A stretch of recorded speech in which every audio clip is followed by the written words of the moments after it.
Sam trudged up the stairs to his new apartment, juggling a few boxes and his key. The hallway echoed with emptiness.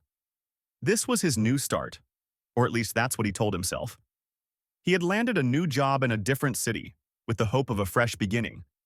But as he glanced around the bare walls of the apartment, the silence was deafening. After a long day of unpacking, Sam dropped onto his couch and looked around the room. Only a few pieces of furniture filled the space. His thoughts drifted back to his old home, where he had friends, family, and familiar places. Here, he felt like a stranger, a speck in a sprawling city. He pulled out his phone, but no new messages waited. In a city of millions, Sam had never felt more alone. The first few weeks passed in a blur of work and solitary evenings.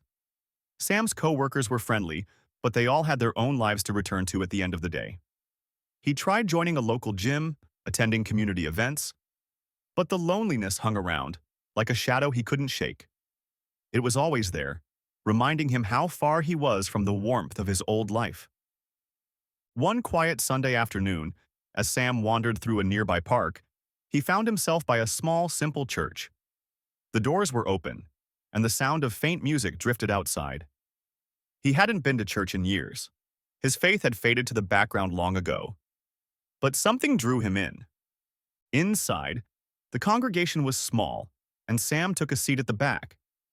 He didn't know the songs, but he listened as the words filled the room. The pastor spoke on God's love, his closeness, and how he places the lonely in families, a line that struck Sam deeply. The pastor read from Psalm 68:6. God sets the lonely in families. He leads out the prisoners with singing. The words resonated, and for a moment, Sam felt less alone. Maybe God hadn't forgotten him after all. The thought lingered as he left the church, stirring something inside him that he hadn't felt in a long time. A quiet sense of hope. That evening, Sam sat by his window, looking out at the city lights. He wasn't sure if he believed fully, but he whispered a tentative prayer. God, if you're there, could you help me with this? This loneliness feels too big for me. He didn't expect an answer, but somehow talking to God made him feel less isolated, as if he was heard. Over the next few weeks, Sam began visiting the church regularly. He didn't know anyone there, but the faces became familiar, and the church started feeling like a refuge. The pastor's words stuck with him, especially on days when loneliness felt like it would overwhelm him. He repeated Psalm 68:6 often, hoping God might place him in a family, in a community, just as the verse said. Then one Sunday, after the service, an older gentleman named Ben approached him. "I've seen you around a few times," Ben said warmly. "Why don't you join us for our weekly coffee gathering after the service?" Sam hesitated but found himself nodding. Ben led him to a small group that met in the church's community hall. They were a mix of ages, backgrounds, and personalities, but they welcomed him as if he'd been there for years. They asked about his job, his life, and seemed genuinely interested. As they talked and laughed, Sam felt a sense of belonging he hadn't experienced since his move.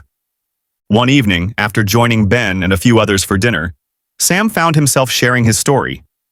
He told them about his loneliness and the struggles he'd faced moving to a city where he knew no one. He confessed how he'd felt abandoned, even by God, but how attending church had stirred something in him. Ben nodded, listening thoughtfully.